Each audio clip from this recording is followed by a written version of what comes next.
오늘 제목은 일곱 기적, 그 다음에 이제 표적 이렇게 표현을 썼는데요. 이 표적이라는 용어는 영어의 사인입니다. 사인. 사인이란 말은 도로 표지판도 사인이라 그러죠. 어디로 가라. 여기 뭐 고속도로 진입, 그 다음에 뭐 인터체인지, 뭐 이것도 다 도로 표지판도 우리가 사인이라고도 하고요. 또 사인이라고 하는 영어를 우리말에서 그냥 자주 사용하는 데는 운동 그 야구 시합에서, 그렇죠? 야구 시합에서 감독이 이렇게 작전을 할 때 이제 사인을 준다. 또 투수가 포수하고 주고받는 사인이 있죠. 그러면 자기들끼리만 아는 무슨 의미가 통하는 거죠. 자, 그렇다면 오늘 왜 하나님께서 요한복음에는 그렇게 많은 기적들을 베푸셨는데, 오늘 보니까 다른 표적들도 많이 베푸셨다고 했습니다. 누가복음에는 기적이 한 20개 정도가 기록되어 있는데 왜 요한복음에는 단 7개만 발췌해서 딱 기록을 하셨는데, 그것이 우리에게 어떤 의미인가? 뭐 어마어마하게 많은 의미가 있지만 그 중에서 우리 구원과 관련돼서 어떤 의미인지를 오늘 한번 좁은 의미에서 좀 살펴보려고 합니다. 자, 그래서 오늘 본문 이 주보 보시면 일곱 기적 그리고 괄호에 표적이라는 말을 썼습니다. 예수님께서 3년 반 동안의 공생의 기간 중 많은 기적들을 행하심으로써 자신이 하나님께서 보내신 대언자이시며 신성을 지니신 하나님이심을 입증해 보이셨습니다. 예수님이 하나님이다라고 하는 것을 입증할 수 있는 많은 방법들 중에 두 가지입니다. 하나는 구약에 예수님이 오시면 이 땅에서 하실 것이라고 예언되어 있는 많은 일들이 있었는데 그 예언을 예수님께서 다 성취하셨으니까 구약에서 말씀하셨던 그 예언의 성취자 하나님 맞다, 이렇게 될 것이고요. 두 번째는 이 땅에 초자연적인 것, 그 기적이죠. 일반적으로는 일어날 수 없는 일이죠. 죽은 사람을 살리셨다든가 물 위를 걸어가셨다든가, 그렇죠. 이와 같이 소위 말하면 일상적으로 일어날 수 없는 초자연적인 기적을 베푸시면 이거는 인간의 힘이 아니다라고 사람들이 분명하게 느낄 테니까 그 많은 기적들을 보여주셨는데, 특히 유대인들은 이 표적을 통해서 하나님이 역사하신다는 것을 알게 된다라고 성경에 기록되어 있습니다. 그래서 특별히 일단 우선적으로 유대인들이 이분은 하나님이 보내신 바 그 메시아가 확신하다, 그렇죠? 그것을 알려주시기 위해서 예수님께서 이제 이와 같은 기적들을 보이셔서 그들이 더 이상 변명의 여지가 없습니다. 이분이 하나님이라고 하는 사실을. 그래서 니고데모도, 유대인의 최고 지성인이요 학자인 니고데모도 하나님께서 당신과 함께 하시는 게 분명합니다. 왜? 당신이 하는 기적들을 보니까 이건 사람이 할 수 있는 일이 아니기 때문입니다 라고 고백한 것을 우리가 보게 되죠. 그리고 더더군다나 이사야서 40장에서 48장에서 하나님께서 1인칭으로 주가 말하노라 하면서 자신을 소개했을 때 인간과 하나님, 즉 신과의 차이는 뭐냐 그랬더니 미래를 내다볼 수 있는 능력입니다. 너희가 인간이 아니고 신이 되고 싶다면 내가 인정해 줄 수 있는 단 한 가지는 미래를 예언하고 그대로 이루거라. 너희가 예언한 대로 모든 것이 성취되면 내가 너를 신으로 인정해 주겠다라고 하나님께서 약간은 조롱 섞인 표현으로 인간에게 하신 말씀이 있습니다. 따라서 예수님이 그 예언을 다 성취했다고 하는 얘기는 그분이 바로 그 예언을 말씀하신 바 하나님이시라는 사실을 우리가 알 수 있죠. 그런데 그중 요한복음은 7개의 기적을 기록해 놓았는데 이 기적들은 한결같이 예수님의 신성을 보이는 초자연적인 사건임은 물론이고, 두 번째 더 중요한 의미는 우리에게는 물론이고 그 다음에 표적으로서 영적 진리를 계시하고자 하는 수단이었음을 보게 됩니다. 이 기적을 통해서 뭔가 우리에게 말씀하시고자 하는 메시지가 이 속에 숨어 있다라는 것이죠. 근데 사실은 1번 하나만 가지고도 창세기부터 계시록까지 모르겠어요. 많은 공부를 할 수 있습니다. 그렇죠? 그런데 여기서 그거를 평생 해야 될 공부를 여기서 다 할 수는 없는 거니까 그 중에서 우리의 죄인들의 구원과 관련지어서 어떤 의미가 있는지를 오늘은 거기에 주제를 한정시키려고 합니다. 첫째, 처음 세 기적은 구원이 죄인에게 어떻게 이르렀는지를 보여줍니다. 구원의 방법 세 가지죠. 말씀, 믿음, 은혜, 이 세 가지를 기적을 통해서 우리에게 표적을 통해서 보여주셨고, 네 번째 기적은 나머지 세 기적과 중간에 딱 가운데 있죠. 7개의 기적 중에 가운데 7개 있는 기적은 뭐냐? 주님께서 구원의 기적을 일으키실 때 사용하는 것이 무엇이냐? 그러면 바로 구원받은 하나님의 자녀들이다. 우리들이 예수 그리스도의 구원의 도구로, 구원을 가져다주는 도구로 쓰임을 받도록 하나님께서 배려하셨다. 얼마나 놀라운 일입니까? 우리가 그 구원의 역사에 동참할 수 있게 되었다. 이 말이겠죠? 예. 그리고 나머지 3번의 기적은 구원받은 후에 우리에게 하나님께서 가져다 주시는 결과 또는 구원의 축복들, 영적인 축복들입니다. 축복들 하니까 벌써 돈 생각하시는 분이 있는 모양인데 돈은 아니고요. 권력도 아니고요. 이 세상이 주는 그러한 세상 사람들이 말하는 그런 기복신앙에서 말하는 그런 축복 말고 하늘에 있는 천상에 있는 영적인 것으로 복을 주셨다라고 얘기하셨죠. 그 중에서 가장 중요한 3가지를 오늘 공부하려고 합니다. 놀라운 사실은 첫 번째 기적은요, 결혼식에서 예수님이 베푸셨어요. 이 세상 사람 중에서 가장 큰 행사가 결혼식이죠. 그렇죠? 예. 그 다음에 2번째 큰 행사가 뭡니까? 장례식이죠. 그래서 7번째 기적은 장례식에서 하셨어요.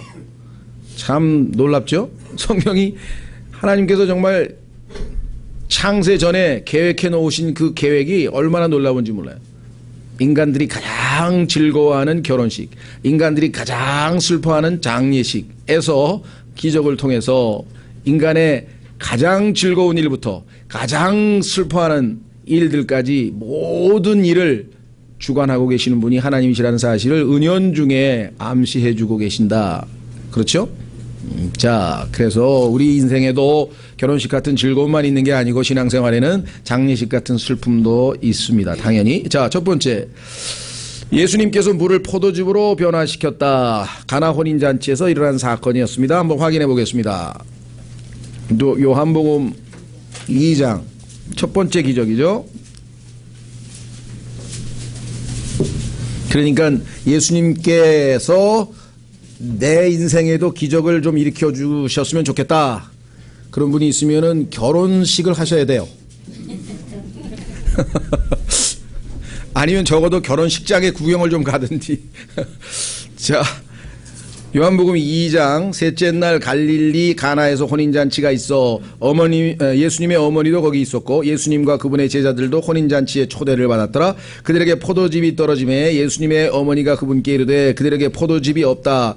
즙이라 그러니까 포도주스입니다. 주스 우리말로 하면 하니 당신과 무슨 상관이 있나. 죄송합니다. 예수님께서 그녀에게 이르시되 여자여, 이거 반말 아닙니다. 이제 유대 문화를 알면은 이게 우리가 생각하는 것처럼 어떻게 예수님을 어머니를 저렇게 부르나, 그렇게 한국식 문화로 해석하시면 안 되고요. 자, 내가 당신과 무슨 상관이 있나이까? 내 때가 아직 이르지 아니하였나이다 하거늘. 내가 하나님 아버지, 내 아버지의 뜻을 행해야 되기 때문에 이해해 주십시오. 그분의 어머니가 종들에게 이르되, 어머니의 신앙을 보세요. 대단하죠? 이 아들이 보통 아들이 아니고 하나님의 아들이라는 사실을 알고 있었기 때문에 그분께서 너희에게 무엇을 말씀하시든지 그대로 하라 하니라. 로마 카톨릭 신자들이 이 말씀을 꼭 기억하셨으면 좋겠어요. 예. 어머니만 찾고 아들의 얘기는 아들은 이렇게 관심을 별로 안 두려고 하는데, 어머니 말씀은 아들이 말하는 대로 하라는 게 어머니의 당부의 말씀이잖아요. 거기에 유대인들의 경건하게 하는 관리에 따라 각각 물 2-3통 담는 돌 항아리 6개가 놓여 있더라. 유대인들은요, 집에 오면은 샌들을 신고 다니기 때문에 먼지가 많습니다. 그러면 손님이 오면 다 이 대야를 줘서 발 씻고 손 씻고 깨끗하게 한 다음에 이제 식사하러 이제 들어가거든요. 예수님께서 그들에게 이르시되 물 항아리들에 물을 채우라 말씀하셨죠. 자, 이게 이제 말씀이 구원의 수단이 된다는 것이죠. 하신즉 그들이 아귀까지 그것들을 채우니 말씀대로 순종하니 그분께서 그들에게 이르시되 이제는 떠서 잔치를 맡은 자에게 가져다 주라 하시며 그들이 그것을 가져다 주었더니 잔치를 주관하는 자는 포도즙이 된 물을 맛보고 그것이 어디서 났는지 알지 못하되 그 물을 떠온 종들은 알더라. 기적이 일어나서 가져온 거죠.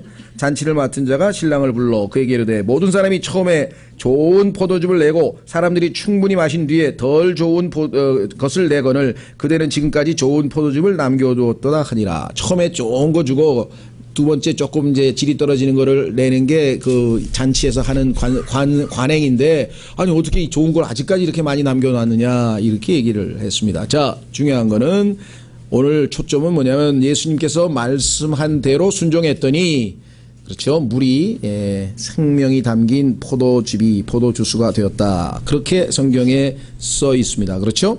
자, 그래서 이 말씀을 믿음으로 우리가 구원을 받는다, 이런 얘기가 성경에 곳곳에 있죠. 한번 확인해 보겠습니다. 에베소서 1장. 여러분과 제가 예수 그리스도를 믿을 때에 그냥 맹목적으로 무조건 믿는 것이 아니라 그분이 하신 말씀을 구체적으로 듣고 믿는 것인데, 1차적으로는 복음이겠죠. 제일 1차적으로 우리가 들을 수 있는 것은 복음입니다. 자, 그래서 에베소서 1장 13절 맞나요? 예. 너희도 진리의 말씀 곧 너희의 구원의 복음을 들은 뒤에, 자, 그분을 신뢰하였고, 항상 하나님의 말씀을 듣는 것이 먼저입니다. 그 다음에 그것을 믿는 것이 두 번째죠. 너희가 믿은 뒤에, 믿음 뒤에는 어떤 일이 벌어지는가? 또한 그분 안에서 약속의 저 거룩한 영으로 봉인되었느니라. 성령께서 우리 안에 들어오셔서 인을 치시는 하나님의 것, 너는 내 것, 이렇게 해서 소유권이 이제 넘어가는, 마귀의 것으로부터 하나님의 것으로 소유권, 요즘 표현으로 하면 이전 등기가 끝나네요. 그렇죠? 성령으로 딱 봉인을 하시게 되는 역사가 일어나게 됩니다. 자, 그래서 로마서 10장으로 가겠습니다. 로마서 10장. 항상 여러분들이 구원을 원하면, 또 구원을 다른 사람들에게 전해주려면 하나님의 말씀을 전달해 줘야 돼요. 이 말씀이 구원의 수단이기 때문에 그렇습니다. 자, 로마서 10장 찾으셨습니까? 17절. 로마서 10장 17절. 그런즉 이와 같이 믿음은 들음에 의해 오며 들음은 하나님의 말씀에 의해 오느니라. 하나님의 말씀을 듣고, 자, 이 표현이 좀 우리말로는 좀 어렵습니다. 왜냐하면 이게 영어로는 believe라고 하는 동사하고 faith라고 하는 명사가 약간의 뉘앙스가 달라요. 근데 우리말로는 이게 둘 다 믿는다, 믿음 하다 보니까, 그러니까 하나님의 말씀을 들었습니다. 그래서 내가 believe, 내 의지를 사용해서 믿었더니 하나님께서 faith, 믿음을 나에게 선물로 주셨다. 이렇게 이제 전개가 되는 것이에요. 왜냐? 10장 8절로 가보세요. 지금 우리가 읽었던 구절은 17절이죠. 왜 하나님의 말씀을 내가 믿으면 믿음이 나에게 제공될까? 사람의 말을 믿거나 다른 어떤 사상, 인간의 어떤 철학이나 이런 걸 듣는다고 해서 그것을 믿는다고 해서 나에게 믿음이 주어지는 것은 아닌데, 하나님의 말씀은 믿으면 믿음을 선물로 주시겠다 그랬어요. 이유인즉 여기 써 있네요. 하나님의 말씀은 어떤 말씀인고 하니 10장 8절에 이렇게 써 있네요. 그러나 그것이 무엇을 말하느냐? 말씀이 내게 가까이 있어 내 입에 있으며 내 마음에 있느니라 하나니, 곧 우리가 선포하는 무슨 말씀이요? 믿음의 말씀이니라. 믿음의 말씀이기 때문에 그렇습니다. 믿음의 말씀. 자, 여러분들은 누가복음 16장 31절로 가보겠습니다. 많은 사람들은 그거 좀 그냥 뭐 말씀 말고 뭔가 화끈하게 뭘 좀 보여줘야지 믿지 않느냐. 죽은 사람을 살리든지 성경에 있는 것처럼 당신이 물 위를 좀 걸어가 보든지 이렇게 해서 기적을 보면 믿을 것 같지만, 성경에는요, 기적을 봐도 사람들은 안 믿는다고 돼 있어요. 하나님의 말씀을 안 믿는 사람들은 기적도 안 믿는다고 돼 있어요. 자, 이 부자와 나사로에 대해서 예수님께서 말씀하시면서 나중에 부자가 부탁을 합니다. 제발 내 가족에게 가서 복음을 전해달라. 특히 우리 집 앞에서 밤낮 부스러기 밥 떨어진 거 주워 먹던 거지 나사로가 가서 복음을 전해주면 우리 가족들이 다 믿을 테니까 나사로를 좀 보내주면 안 되냐. 그러면 우리 가족들이 다 믿을 것 같습니다. 그렇게 얘기를 했는데 이렇게 말씀했네요. 31절. 누가복음 16장 31절 그가 그에게 이르되 그들이 모세와 대언자의 말 하나님의 말씀이죠. 말을 듣지 아니하면 비록 어떤 사람이 죽은 자들로부터 일어날지라도 그들이 설득되지 아니하리라 하였느니라. 하나님의 말씀을 믿는 것이 성령으로 말미암아 이루어지는 일이기 때문에 기적을 본다고 해서 사람들이 하나님을 믿고 구원받는 것이 아니라는 것을 성경에서 우리가 확인할 수가 있었습니다. 자, 첫 번째는 말씀으로. 자, 결론을 내고 두 번째로 가겠습니다. 말씀에 관한 베드로전서 1장 23절 결정적인 말씀이 있죠. 우리의 거듭남은 하나님의 말씀으로 이루어진다. 베드로전서 1장 23절. 베드로전서 1장 23절. 베드로전서 1장 23절. 너희가 다시 태어난 것은 썩을 씨에서 난 것이 아니요 썩지 아니할 씨에서 난 것이니 살아있고 영원히 거하는 하나님의 말씀으로 된 것이니라. 자, 다시 태어난 우리가 거듭났습니다. 하나님의 자녀가 되었습니다. 말씀으로 되었습니다. 자, 두 번째는 그 말씀을 어떻게 할 때? 믿을 때. 그래서 믿음이 두 번째 교훈입니다. 자, 두 번째는 귀족의 아들을 치유한 사건이 기록되어 있습니다. 다시 돌아갑니다. 요한복음 4장. 요한복음 4장으로 가면은 귀족을 치료한 사건이 거기에 나오죠. 46절. 요한복음 4장 46절. 이처럼 예수님께서 다시 갈릴리 가나에 오셨는데 이곳은 그분께서 물을 포도즙으로 만드신 곳이더라. 거기에 어떤 귀인이 있었는데 그의 아들이 가버나움에서 병들었더라. 그가 예수님께서 유대에서 떠나 갈릴리로 들어오셨다는 것을 듣고 그분께 가서 그분께 간청하여 그분께서 내려와 자기 아들을 고쳐줄 것을 구하니 이는 그가 죽게 되었기 때문이라. 그때 예수님께서 그에게 이르시되 너희는 표적들과 이적들을 보지 않으면 믿으려 하지 아니하는도다 하매 그 귀인이 그분께 이르되 선생님이여 내 아이가 죽기 전에 내려오소서 하니 예수님께서 그에게 이르시되 내 길로 가라 내 아들이 살아있다 하시매 그 사람이 예수님께서 자기에게 하신 말씀을 뭐라고 했습니까? 믿고 자기 길로 가더라.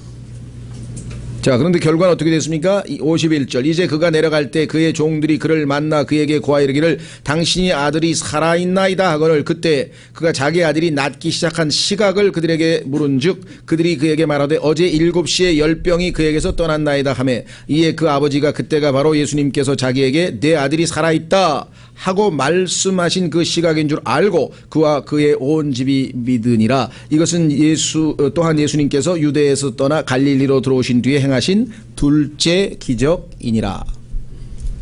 자, 말씀을 믿었죠. 바로 그 믿음이 참으로 이에게 구원을 가져다 주게 되었습니다. 아들이 치유를 얻게 된 것을 우리가 보게 되죠. 자, 확인해 보겠습니다. 신약에서도 교리서에 그렇게 설명되어 있습니다. 믿음이라고 하는 것이 구원의 수단이라고 하는 것을. 자, 구원하시는 분은 예수님이세요. 믿음이 우리를 구원했다는 얘기는 그게 수단이라는 뜻이지 믿음 자체가 능력이 있어서 구원했다는 건 아니에요. 구원은 항상 예수님이 우리를 구원하시지만 믿음이라고 하는 수단을 사용하셔서 우리가 믿을 때 구원을 해 주신다는 뜻이겠죠. 확인해 보겠습니다. 에베소서 2장 8절 9절.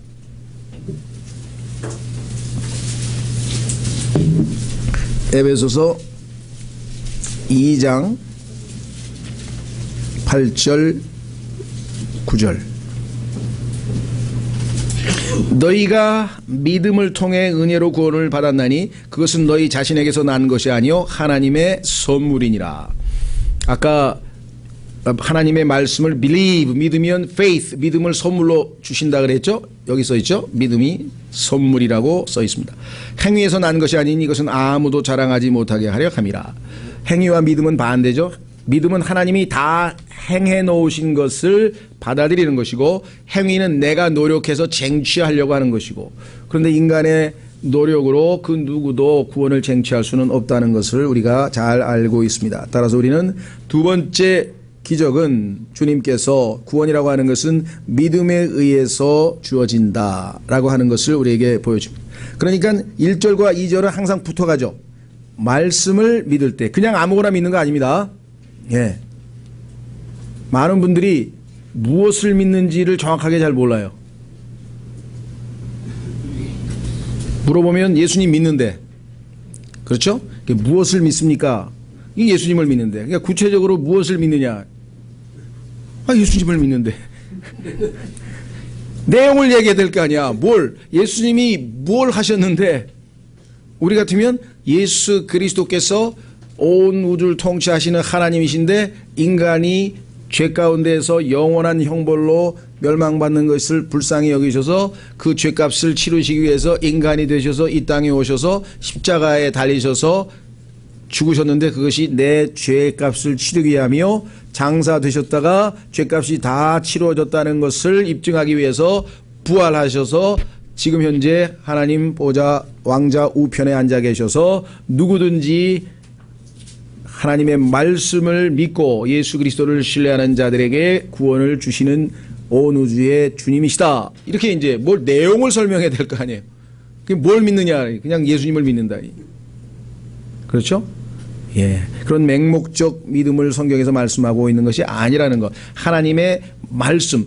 믿음은 들음에서 오며 들음은 하나님의 말씀을 들을 때에 오는 주시는 선물이 믿음이라고 성경에서 분명하게 말씀을 해 놓으셨습니다.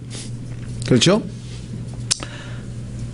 자, 그 다음에 우리는 두 번째까지 지금 살펴봤고요. 이제 세 번째로 갑니다. 자, 믿음이라고 하는 수단을 통해서 구원을 주신다라고 말씀을 했고요. 세 번째,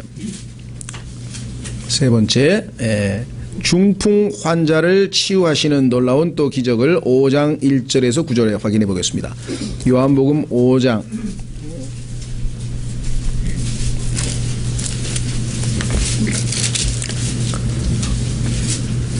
1절에서 9절. 2일 뒤에 유대인들의 명절이 있어서 예수님께서 예루살렘에 올라가시니라. 이제 예루살렘의 양시장 곁에 히브리 말로 베데스다라는 연못이 있는데 거기에 주랑 5개가 있고 이것들 안에 허약한 자, 눈먼 자, 다리 저는 자, 몸이 오그라든 자들의 큰 무리가 누워 물이 움직이는 것을 기다리더라. 이는 어떤 때에 천사가 연못에 내려와 물을 휘저었고 물을 휘저은 뒤에 누구든지 먼저 들어가는 자는 무슨 병에 걸렸든지 온전하게 되었기 때문이더라. 거기에 38년 동안 병약함을 지닌 어떤 사람이 있더라. 예수님께서 그가 누운 것을 보실 때 그가 이제 그런 상태로 오랫동안 있은 줄 아시고 그에게 이르시되 네가 온전하게 되고자 하느냐 하시니 그 혁한 사람이 그분께 대답하되 선생님이여 물을 휘저을 때에 나를 연못에 넣어주는 사람이 없어 내가 가는 동안 다른 사람이 나보다 먼저 내려가나이다 하매 예수님께서 그에게 이르시되 일어나 내 자리를 들고 걸어가라 하시니 그 사람이 곧 온전하게 되어 자기 자리를 들고 걸어가니라. 바로 그날은 안식일이더라. 자, 물론 이것도 주님의 말씀에 순종했기 때문에 말씀에 의해서 치유가 일어난 것이 분명하죠. 예, 그러나 또 다른 관점에서 보자면은 이 소위 말하면 앉아있던 이 사람은 전혀 예수 그리스도로부터 치유의 기적을 선물로 받을 무슨 자격을 갖추게 있는 게 아무것도 없습니다. 예수님께서 이 사람에게 치유를 해주신 것은 딱 하나예요. 이에게 은혜를 베푸신 거예요. 받을 자격이 없지만 거저 주신 거예요. 여러분과 저에게도 자격이 있어서 구원받은 사람은 아무도 없어요. 오히려 자격은커녕 벌을 받을 짓을 하나님의 진노의 자녀라고 성경에 써 있습니다. 우리는 진노의 자녀라고 성경에 써 있어 심판의 대상이고 그런데도 불구하고 하나님의 원수라고 로마서 5장에 써 있는데 그런 자들을 사랑하셔서 아무런 자격이 없는 자에게 거저 생명을 주시고 거저 구원을 주셨다고 한다면 그것은 전적으로 은혜라.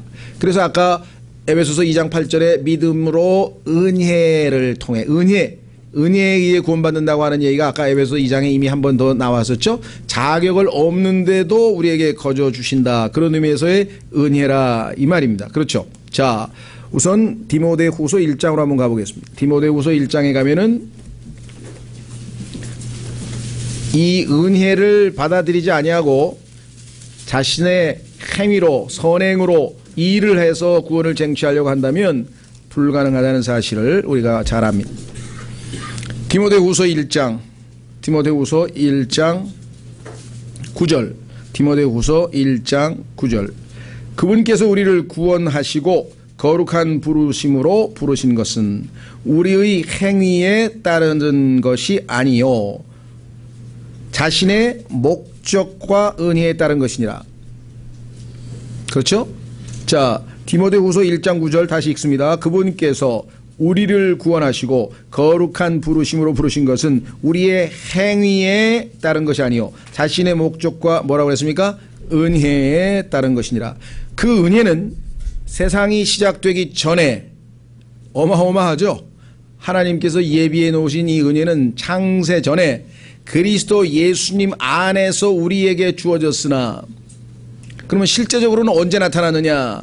이제 우리의 구원자 예수 그리스도의 나타나심으로 분명히 드러났으니, 이 은혜는 창세 전에 주어졌지만 때가 참에 예수 그리스도께서 지상에 인간의 몸을 입고 나타나실 때 우리에게도 나타난 거죠. 분명히 드러났으니 그분께서는 사망을 패하시고 온 이 땅에 존재하는 인간들이 가장 두려워하는 것은 죽음입니다. 사망. 단순히 이 땅에서 육체적으로 죽고 그것이 끝이다. 그러면 두려워해야 될 이유가 없죠. 왜? 뭐 죽고 나면 뭐 그것이 끝이고 더 이상 뭐 고통이고 고난이고 심판이고 아무것도 없다면 죽는 게 뭐가 두렵겠어요? 근데 성경에는 한 번 죽는 것은 사람들에게 정해진 것이고 그 후에는 심판이 있다고 했기 때문에 그 심판의 결과 하나님 앞에 의롭다함을 얻지 못한 모든 사람들은 다 영원한 형벌에 처하게 되니까 그것이 두려운 것이죠. 그래서 여기 뭐라고 되는 거니? 사망을 패하시고. 사람들이 이 엄청난 소식을 왜, 그렇죠? 이 땅에 많은 사람들이 살면서 지금 도쿄에서 지진 났다 그러니까 뭐 도쿄 사는 사람들도 아마 지금 불안해 죽을 모양인데 왜죠? 조금 있으면 직하 지진이 일어나서 위아래로 그냥 도쿄를 다 집어삼킬 듯한 지금 지진이 일어난다고 70% 확률의 연구 보고서가 나와 있죠. 그뿐만 아니라 뭐 온갖 지금 뭐 재앙이 지금 언제 어디서 기다릴지도 모르는데요. 그렇죠? 뭐 요즘에 보니까 뭐 저 전쟁 얼마 전에 막 우리나라도 막 시끌벅적 해가지고 막 그 저 파주 일산에 뭐 집값이 막 떨어졌다고 누가 그러더라고. 거기서 다 사람들이 겁이 나가지고 다 피한다. 이야, 빠르다, 빨라. 그렇죠? 아니, 포탄이 뭐 저 30km 떨어지면 뭐 강남에는 안 떨어지나? 압구정동에도 떨어져요. 장사포 한번 쏘면. 그럼 뭐, 이사를 가고 말고. 이참에다 일산으로 이사 가십시다. 싸게. 우리. 남운동 교회 헌금하고. 어쨌거나, 무슨 말 하냐면, 사망을 패했다 그랬는데 그분이 말씀을 안 받아들이면 인간이 가장 두려워하는 게 사망이잖아요. 그렇죠? 히브리서 2장 14절에 보면은 예수님이 오신 목적은 사망, 죽음을 두려워하는 자들에게 죽음의 두려움으로부터 자유롭게 해주기 위해서 예수님이 오셨다. 죽음의 권세를 가진 마귀를 멸하러 오셨다고 히브리서 2장 14절에 써 있어요. 그렇죠? 더더군다나 우리가 죽고 나면 우리는 영원한 형벌이 아니라 더 좋은 것들이 기다리고 있어서 우리 그리스도인들은 죽는 것이 손해가 아니고 이익이라고 써 있어요. 이익. 로스가 아니고 게인이라고 써 있다. 이 어마어마한 축복의 소식, 이 어마어마한 이 기쁜 소식을 왜들 거부하는지 모르겠어요. 거부하는 이유는 이제 좀 이따 뒤에 가면 그 마귀가 복음의 빛을 가리고 있기 때문이라고 써 있으니까 좀 이따 보고요. 자, 여기서 뭐라고 되어 있습니까? 사망을 패하시고 복음을 통해 생명과 죽지 아니함을 밝히 드러내셨느니라. 아, 요 표현은 제가 사실은 좀 그래요. 왜냐면 이게 죽지 아니함이라고 하는 게 번역은 잘못됐던 건 아닌데 우리말로 하니까 너무 단어가 길어지잖아요. 그러니까 한문으로 좀 쓰셨으면 좋겠어. 불멸, immortality. 얼마나 멋있어요. 그죠? 요거는 그냥 제가 해본 소리입니다. 왜냐하면 죽지 아니함을 밝혔다니까 너무 이게 단어가 늘어져요. 우리말은 특성상. 그래서 한문이 쓰면 좁혀지잖아요. 그죠? 불멸을 밝히 드러내셨느니라. 아, immortality. 얼마나 놀라워요. 이런 분이 예수 그리스도시다. 자, 그래서 우리는 여기서 지금 말씀드리고 싶은 것은 은혜로. 한 장 더 넘기시면, 한 장이 아니요. 한 두 장 넘기시면 디도서 2장. 디도서 2장 10절. 디도서 2장 11절 죄송합니다. 디도서 2장 11절 구원을 가져다 주시는 하나님의 은혜가 그렇지 은혜가 구원을 가져다 주시는구나. 모든 사람에게 나타나. 그런데 왜 모든 사람이 구원을 받는 게 아닐까요? 영접을 안 하니까 예수님을 안 받아들였으니까. 그런데 왜 예수님을 안 받아들일까요? 빛이 있으라 하고 복음의 빛이 비쳤는데 마귀가 사람들에게 마음을 흐리게 해서 그 빛을 보지 못하게 하였기 때문이라고 성경에 써 있네요. 자, 돌아갑니다. 주보로 돌아가서 우리는 이제 말씀, 믿음, 은혜라고 하는 세 가지 수단을 통해서 주님께서 우리를 구원하신다. 이것이 세 가지 기적이 우리에게 가르쳐 주는 것이고요. 자, 네 번째 기적은 거기에 이렇게 되어 있습니다. 전환점으로 처음 세 기적과 나머지 세 기적 사이에 놓여 있는데 나머지 셋은 기적의 결과, 기적이 가져다 준 축복을 말씀하고 있고 네 번째는 뭐냐? 5천 명을 먹이신 기적입니다. 소위 말하는 오병이어의 기적이라 그러죠. 그런데 이는 예수님께서는 구원의 기적을 죄인에게 보이실 때 사람을 도구로 사용하심을 보여준다. 이 오병이어의 기적은요, 놀랍게도 사복음서에 다 들어있어요. 어떤 기적은 마태복음에 들어있고 어떤 기적은 마가복음에 들어있고 어떤 기적은 요한복음, 특히 이 요한복음에 4번 5번을 빼고 나머지 5개는 다른 복음서에는 없어요. 요한복음에만 기록되어 있는 기적이에요. 그런데 놀랍게도 오병이어의 기적은 마태, 마가, 누가, 요한에 다 들어있는 유일한 기적이에요. 그렇다면 이 기적이 굉장히 하나님께는 중요하다는 것을 우리에게 암시하고 있죠. 뭐 기회가 있으면 더 공부를 하고 오늘은 초점은 뭐냐? 우리가 도구로 쓰임을 받아야 된다. 자, 마태복음 14장, 누가복음으로 가겠습니다. 누가복음 9장 13절. 누가복음 9장 13절에 가면은 주님께서 이렇게 말씀하셨어요. 12절부터 보겠습니다. 누가복음 9장 12절. 날이 저물기 시작할 때 12사도가 나와 그분께 이르되 무리를 보내어 그들이 고을들과 주변 지역에 들어가 묵으며 양식을 얻게 하소서. 우리가 여기 외딴 곳에 있나이다 하거늘. 자, 여러분 잘 아시는 것처럼 예수님께서 지금 설교를 하고 많은 사람들이 예수님의 이 산상 설교도 듣고 이제 와서 있는데 어둑어둑해지는 거예요. 이 사람들을 다 어디다 재우고 어디서 먹이냐 이거예요. 그러니까 각자 가서 알아서 숙식을 해결하고 오게 하시죠.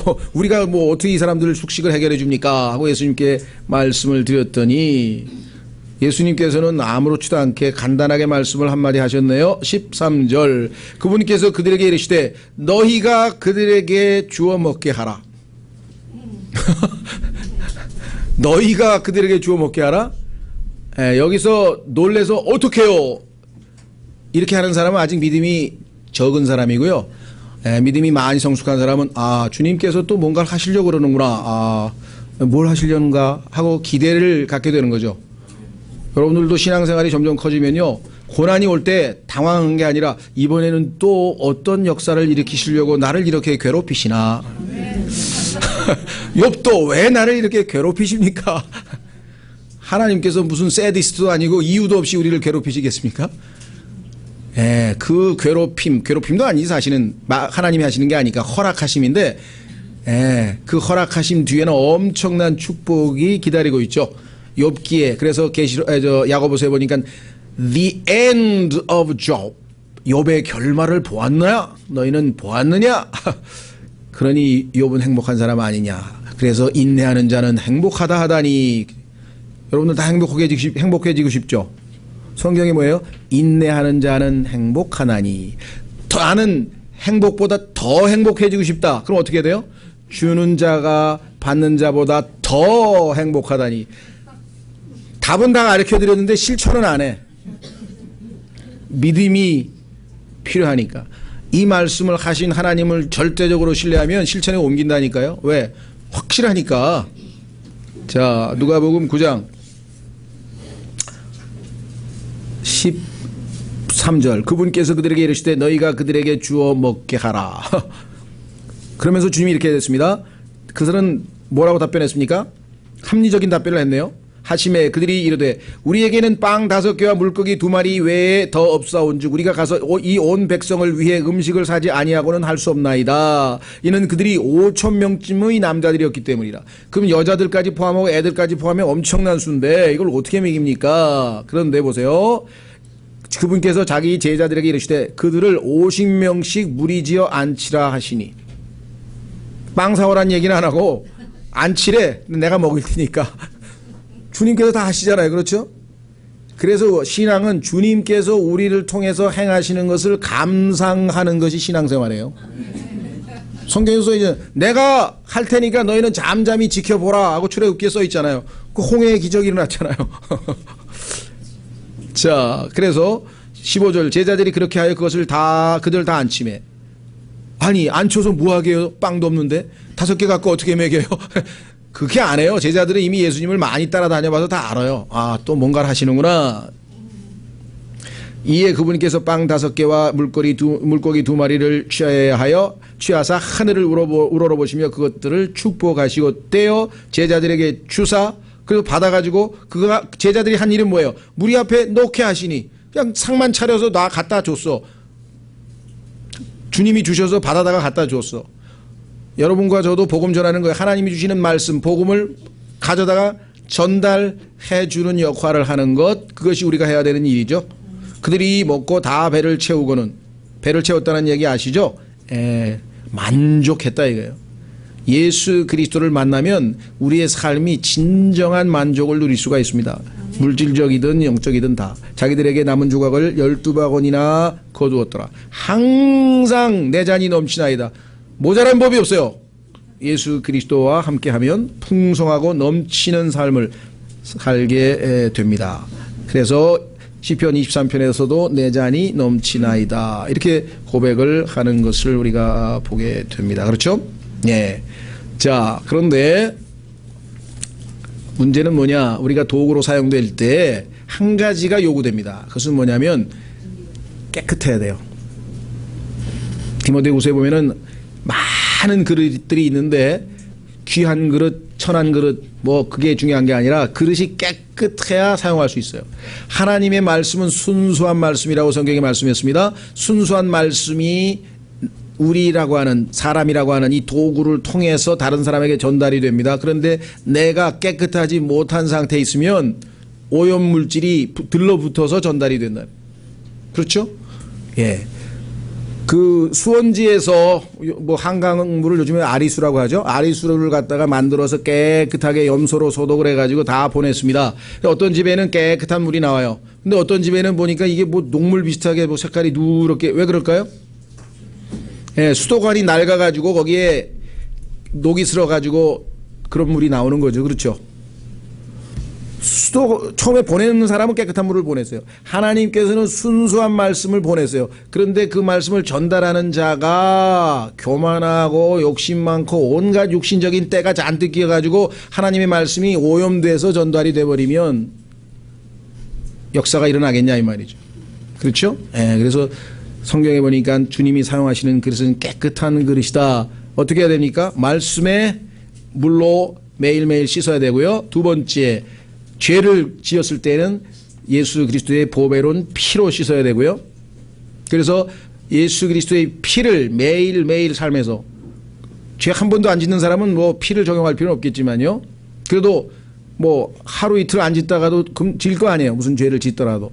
그러면 예수님의 피로 씻음을 받고, 죄는 아니지만 세상에 물듭니다. 세속적인 것들이 우리에게 예수님 말 맞다나 걸어다니다 보면 먼지가 발바닥에 묻듯이 이것저것 세속적인 생각들과 사고방식이나 분위기나 이런 게 우리에게 다 들러붙어요. 그러면 말씀의 물로 잘 정결해서 씻어야 우리가 영적으로 하나님 앞에 정결한 모습이 될 수 있겠죠.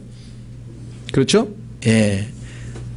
요즘에 뭐 우리나라가 이 복지국가가 돼서 그런지 하여간 좋은 나라가 돼서 그런지 하여간 뭐 거의 웬만한 사람은 다 매일 샤워를 하는 것 같아. 게으른 사람 빼고. 물이 없어서 샤워를 못하는 건 아닌 것 같아요. 그렇죠? 예. 근데 그리스도인들은 과연 항상 말씀의 물로 우리를 씻어내는지, 정결한 그릇만 하나님께서 쓰신다고 말씀했습니다. 자, 나머지 3가지 보겠습니다.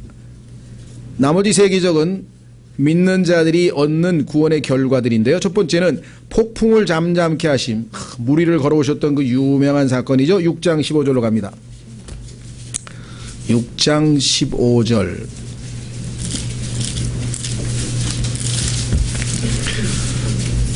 6장 15절. 그러므로 그들이 와서 억지로 자기를 데려다가 왕으로 삼으려는 것을 예수님께서 아시고 다시 혼자 산으로 떠나가시니라.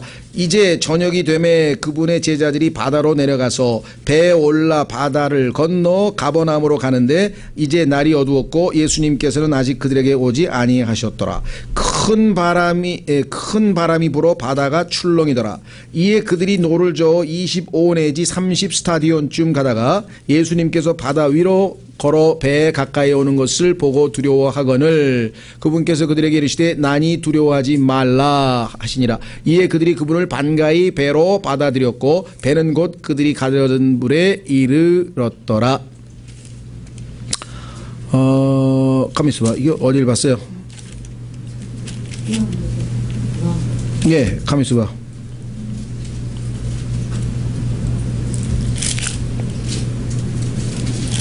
폭풍을 잔잔케 하신 게 맞나요, 이게? 예. 18절에 큰 바람이 불어 바다가 출렁이더라. 자, 예수 그리스도께서 이 다가오시면서 이 바다가 잔잔해지면서 예수님께서 그 위를 걸어오시는 장면인데요. 여기서 우리에게 의미하는 바는 예수 그리스도는 항상 그와 함께하는 자들에게 평강을 가져다 주신다 그랬습니다. 예수 그리스도는 부활 후에도 제자들에게 처음 하신 말씀이 뭐라고 했습니까? 평안하냐, 나의 평안을 너희에게 주노라, 이렇게 항상 말씀하셨죠. 자, 이 땅에 우리가 살면서 인간이라면 이 땅에서 이 살아가는 가운데 여러 가지 형태의 이 어려움, 뭐 성경에서 얘기하는 대로 폭풍우를 맞게 되겠죠. 예.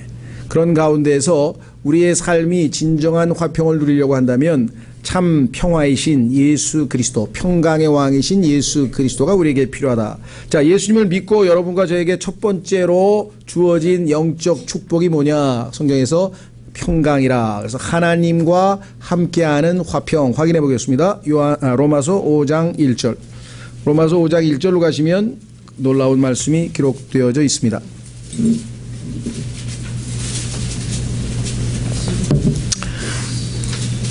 로마서 5장 1절에 그리스도인이 믿음으로 의롭게 되는 순간 우리는 하나님 앞에서 평강을 누리게 된다. 로마서 5장 1절. 그러므로 우리가 믿음으로 의롭게 되어 우리 주 예수 그리스도를 통해 하나님과의 화평을 누리는도다.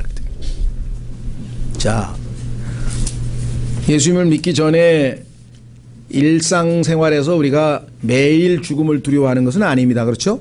예, 그냥 평범하게 살아요. 그러다가 어떤 예를 들면 뭐 어제 같은 무슨 뭐 도쿄 사건이나 쓰나미 사건이나 아니면 엄청난 무슨 일이 벌어지면, 그렇죠? 뭐 전쟁에 대한 두려움 뭐 이렇게 되면은 이제 사람들이 불안해지기 시작하죠. 그렇죠? 그건 아니고 지난번에 또 뭐 메르스 사태도 그러니까 그거 정말 맛백이 아무것도 아닌데도 굉장히 이제 불안한데 그보다 더 훨씬 더 심한 일들이 벌어지면 어떻게 되겠습니까? 그렇죠? 예. 궁극적으로 인간에게 있어서 가장 큰 공포는 죽음에 대한 공포입니다. 그래서 죽음으로 인해서 항상 우리가 속박되어 있다라고 성경에 기록되어 있어요. 아까 말씀드렸던 히브리서 2장으로 가보겠습니다. 히브리서 2장에 가면은 이 땅에 있는 사람들의 궁극적인 두려움의 마지막 대상이 뭐냐? 그것은 바로 죽음입니다. 죽음.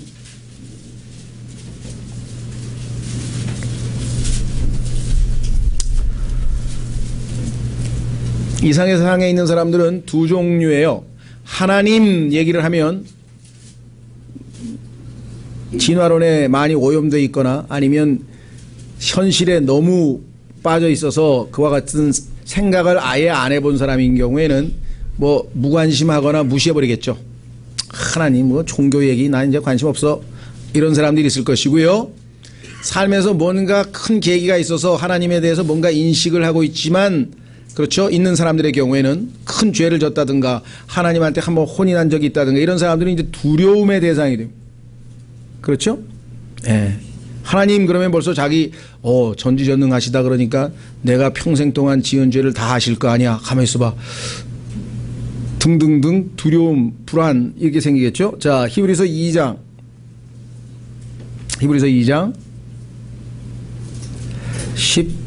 14절.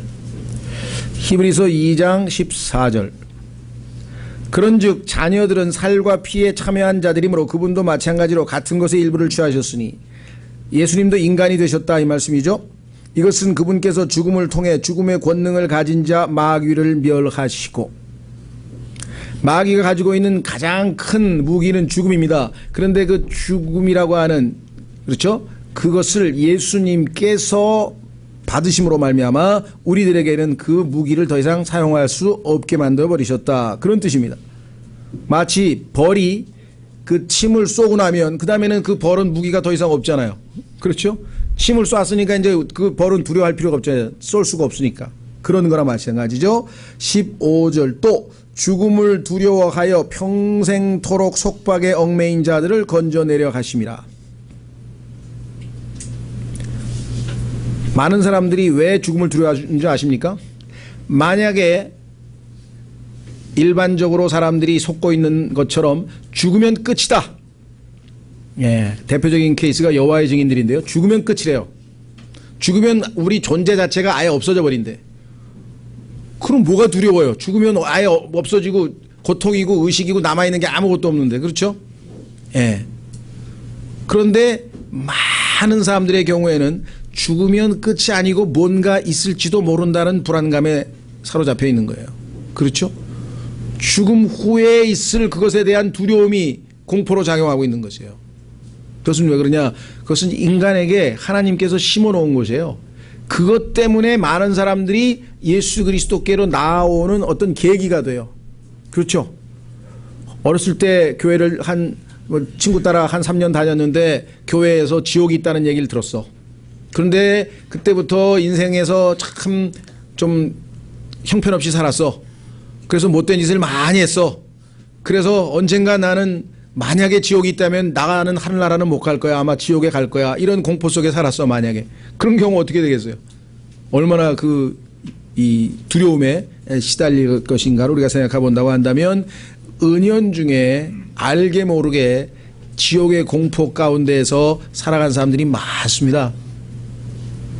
단순히 사회에서 일어나는 뭐 약간의 스트레스 때문에 약 먹고 뭐 이런 거 아니에요. 굉장히 근원적으로 저 밑바닥 깊은 우리의 무의식 속에도 굉장한 공포의, 그것이 바로 여기 나와 있죠. 죽음을 두려워하여 평생토록 속박에 얽매인 자들이라고 주님께서 세상 사람들을 표현하신 것을 보면 실은 얼마나 많은 사람들이 이 죽음을 실제적으로는 두려워하고 있는지를 우리가 잘 알 수 있죠. 예수 그리스도를 통해서 우리는 죽음을 극복했다. 죽음을 극복했다. 얼마나 놀라운 사실입니까? 그래서 하나님이 더 이상 심판하시는 분이 아니라 아까 우리 오늘 읽어보세요처럼 아버지가 되셨어요.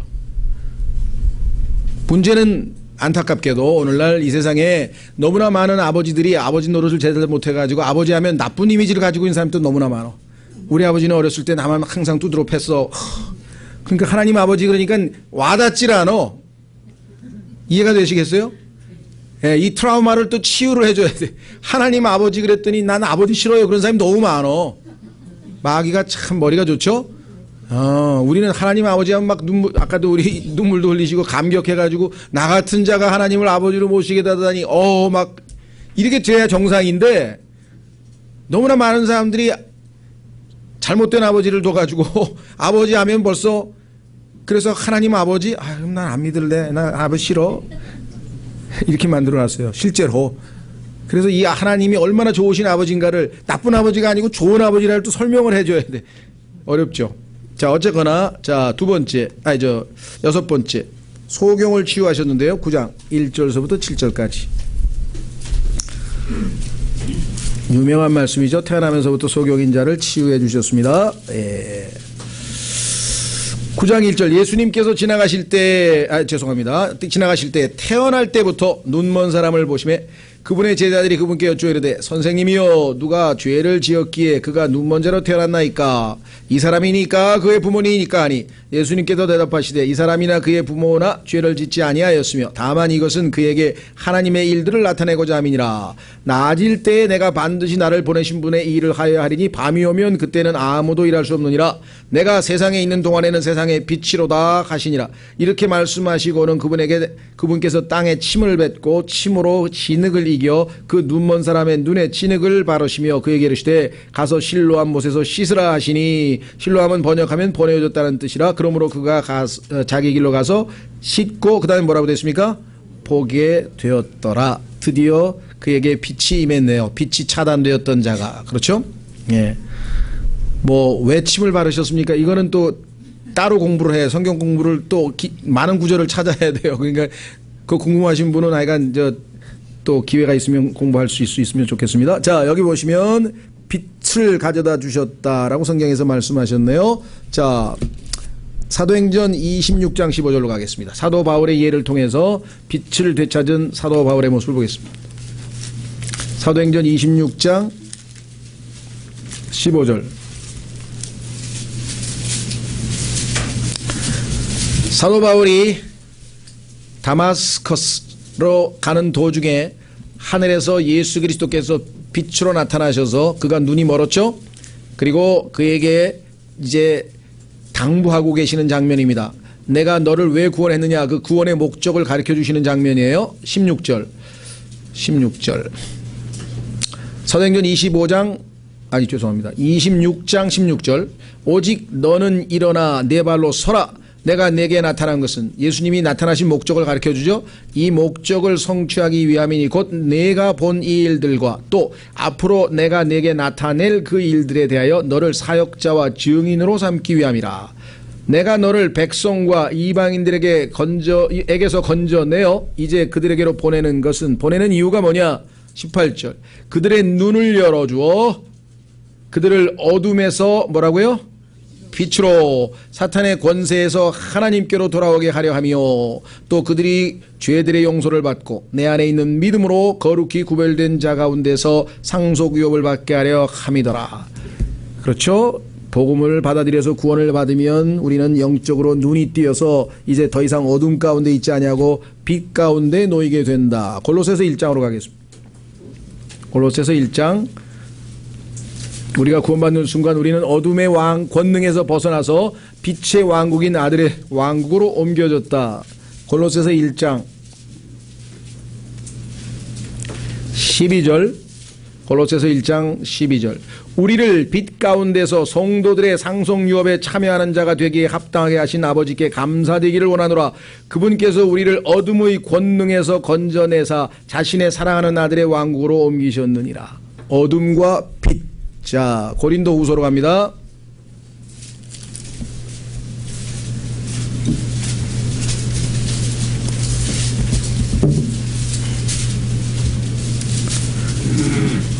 (3절) 고린도후서 4장 3절.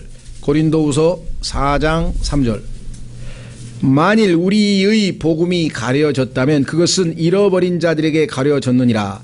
그들 속에서 이 세상의 신이 믿지 않는 자들의 마음을 가려 하나님의 형상이신 그리스도의 영광스러운 복음의 빛이 그들에게 비치지 못하게 하였느니라. 우리는 우리 자신을 선포하지 아니하며 오직 주 되신 그리스도 예수님과 또 예수님으로 인하여 너희의 종된 우리 자신을 선포하노니. 6절. 빛에게 명령하사 어둠 속에서 빛을 비추게 하신 하나님께서 언제 명령하셨죠? 창세기 1장 3절. 빛이 있으라. 그렇죠? 왜? 창세기 1장 2절에서 하나님은 어둠을 싫어하셨기 때문에. 그렇죠? 창세기 1장 2절, 그것이 하나님의 심판의 흔적인 어둠이라는 것을 이해하시겠죠? 하나님은 빛을 원하셔서 어둠을 제거하기 위해서 창세기 1장 3절에서 빛이 있으라 했는데, 우리 마음에 빛을 비추사 예수 그리스도의 얼굴에 있는 하나님의 영광을 아는 빛을 비춰주셨네.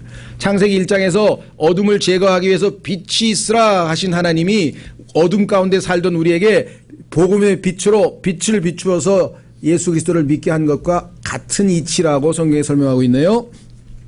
자, 다시 돌아옵니다. 마지막 7번째. 자, 우리는 평강을 누리게 됩니다. 그 다음에 빛 가운데에서 거하게 됐습니다. 그리고 구원받은 결과 우리는 어떤 일이 벌어졌냐? 영원한 생명이, 하나님의 생명이, 새 생명이 우리 안에 들어오게 되었습니다. 자, 시간이 없어서 나사로를 일으키심, 너무나 유명한 기적, 죽은 나사로가 일어났죠? 죽었던 자가 살았으니까 생명을 받았죠. 네, 우리도 예수 그리스도를 통해서 생명을 얻게 됩니다. 요한복음 10장. 요한복음 10장.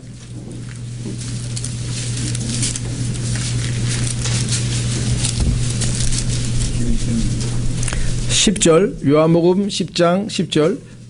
도둑이 오는 것은 다만 도둑질하고 죽이고 멸망시키려 함이거니와 내가 온 것은 양들이 생명을 얻게 하고 또 생명을 더욱 풍성히 얻게 하려 함이라. 생명을 얻게 한다고 분명하게 말씀하셨죠. 자, 요한복음 3장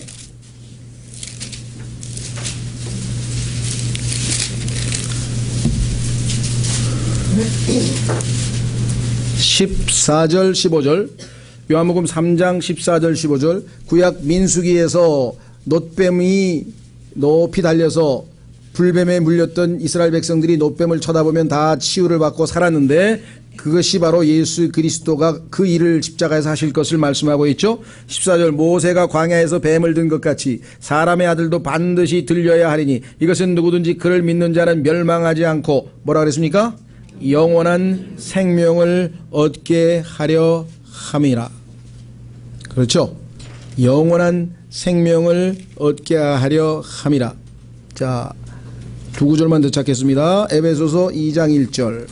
에베소서 2장 1절.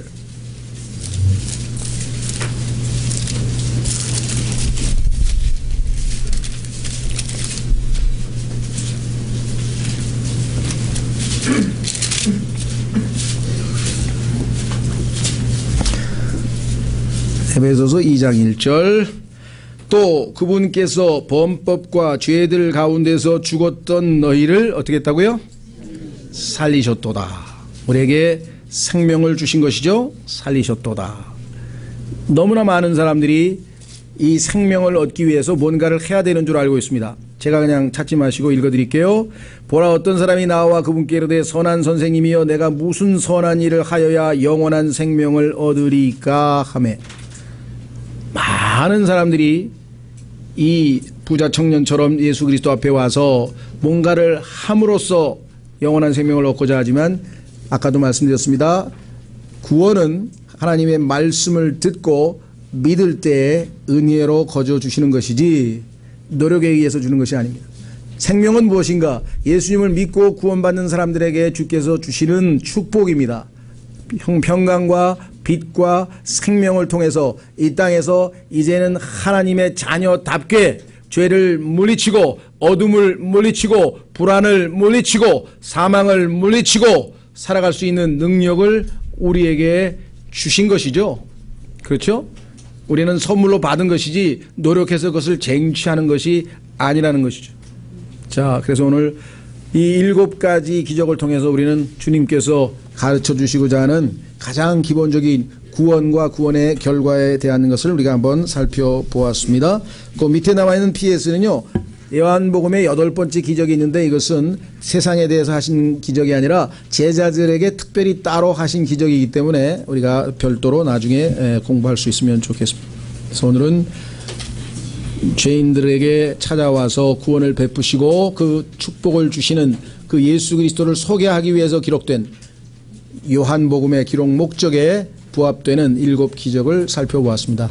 여러분 구원 받으신 일에 대해서 감사할 뿐만 아니라 주신 평강과 빛 가운데 거셔야 되고 평강 가운데 사셔야 되고 그 다음에 생명을 더욱 풍성히 사람들에게 우리가 증명하는 입증하는 그런 삶을 살아야 되겠죠. 이 시간 여러분과 제가 주님께 감사하는 기도를 잠깐 하겠습니다.